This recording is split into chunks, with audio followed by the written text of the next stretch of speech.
Hello बच्चों, let's read this question. Let I be an identity matrix of order 2 into 2 and P is equal to matrix 2 minus 1 5 minus 3. Then the value of n belongs to set of natural numbers for which P raised to power n is equal to 5I minus 8P is equal to. तो यहाँ पे देखो हमें n की value बतानी है natural number में से, जिसके लिए ये जो इक्वेशन है ये यहाँ पर इस्टेब्लिश हो जाएगी. स्टार्ट कर लेते हैं हम की कॉन्सेप्ट से. तो की कॉन्सेप्ट अपना क्या हो जाएगा, हम जानते हैं कि मान लो कोई मैट्रिक्स है इस तरीके की A1 A2 A3 A4. इसका मल्टीप्लिकेशन कर रहे हैं सेम टाइप की matrix B1 B2 B3 B4 के साथ. तो ये मल्टीप्लिकेशन जब करेंगे हम तो देखो किस तरीके से हो जाएगा. यहाँ पे 2 इंटू 2 की मैट्रिक्स ही आएगी और A1 मल्टीप्लाई होगा B1 से तो A1 B1, then A2 B3 से होगा तो A2 B3 और दोनों में एडिशन हो जाएगा.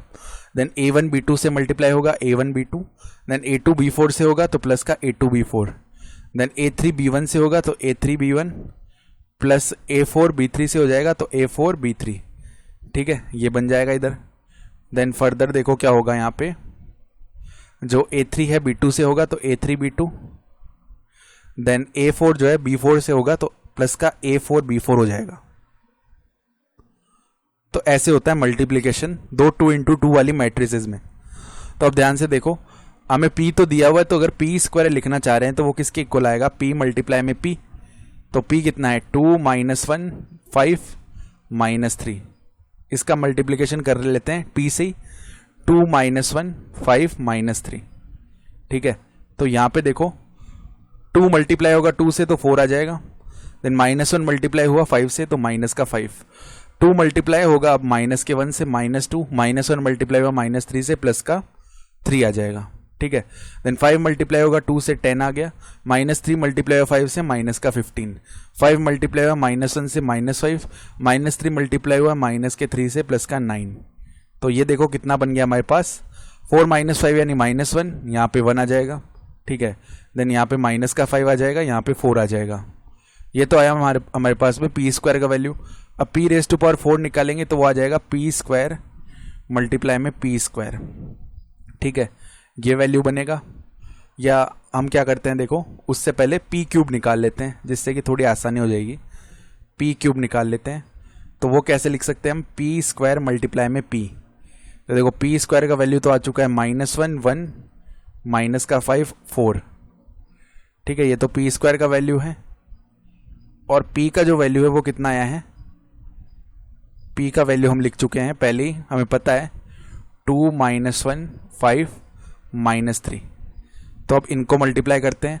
माइनस 1 मल्टीप्लाई हुआ 2 से तो माइनस का 2, देन 1 मल्टीप्लाई हुआ 5 से प्लस का 5, माइनस 1 मल्टीप्लाई हुआ माइनस 1 से 1 मल्टीप्लाई हुआ माइनस के 3 से तो माइनस का 3, माइनस 5 मल्टीप्लाई हुआ 2 से माइनस 10, 4 मल्टीप्लाई हुआ 5 से तो 20.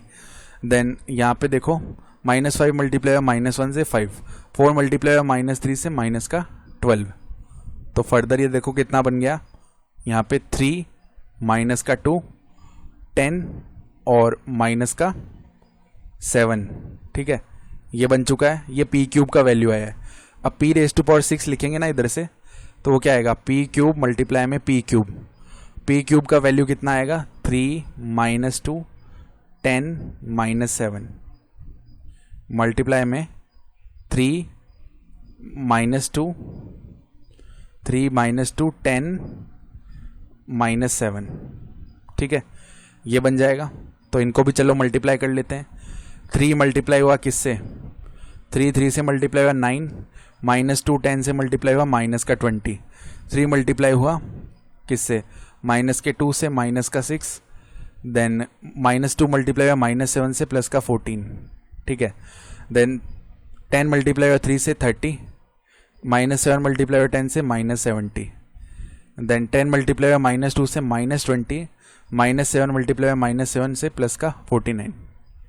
यानी पी रेज टू पावर 6 इसका जो वैल्यू है वो कितना आ जाएगा मैट्रिक्स. और 9 माइनस 20 यानी माइनस 11, 14 माइनस 6 यानी 8, देन 30 माइनस 70 यानी माइनस का 40, देन 49 माइनस 20 तो ये वैल्यू आ जाएगा 29. ये बन चुका है. अब देखो जो गिवन इक्वेशन थी p raise to power n is equal to क्या था 5i, तो 5 मल्टीप्लाई में i कितना हो जाएगा 1 0 0 1, यानी कि आइडेंटिटी मैट्रिक्स, और माइनस का 8p, तो -8 मल्टीप्लाई में p कितना है, p है 2 - 1 5 -3, ठीक है, यही तो था। तो देखो कितना बन जाएगा, ये 5 को अंदर किया तो हर एक टर्म से मल्टीप्लाई हुआ 5 0 0 5, ये बन जाएगा। माइनस का 8 को अंदर किया तो 16, ठीक है, 8 मल्टीप्लाई में -1 यानी माइनस का 8, 8 मल्टीप्लाई में 5 यानी 40, 8 मल्टीप्लाई में माइनस का 3 यानी माइनस का 24। तो देखो अब सब्ट्रैक्ट कर लेंगे तो कॉरेस्पॉन्डिंग टर्म सब्ट्रैक्ट होंगे, 5 - 16 यानी -11, 0 माइनस में माइनस का 8 यानी 8, 0 - 40 यानी माइनस का 40, 5 माइनस में माइनस का 24 यानी 5 + 24 29। तो ध्यान से देखें ये वैल्यू किसके इक्वल आ रहा है, p रेज टू पावर 6 के इक्वल ही तो आ रहा है। तो अब अगर p raise to power n p raise to power 6 के इक्वल है तो कंपैरिजन से n का वैल्यू 6 आ जाएगा। तो हमारा रिक्वायर्ड आंसर कितना होगा, n = 6। I hope you understood this explanation. Best of luck.